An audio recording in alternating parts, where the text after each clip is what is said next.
This is our UPI and coin operated sanitary napkin vending machine of 50 napkin capacity. So here we'll show you a demo by using both UPI as well as coin.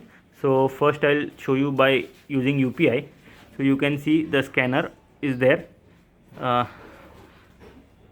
It is scanned. Now cost is 5 rupees. So 5 rupees has been, transaction is being done.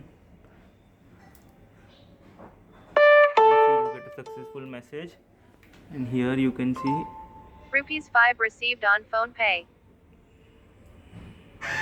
the product is being dispensed. Right, similarly we will show you a demo using coin. So the 5 rupee coin is being inserted, 5 rupees is accepted, and dispensing is done.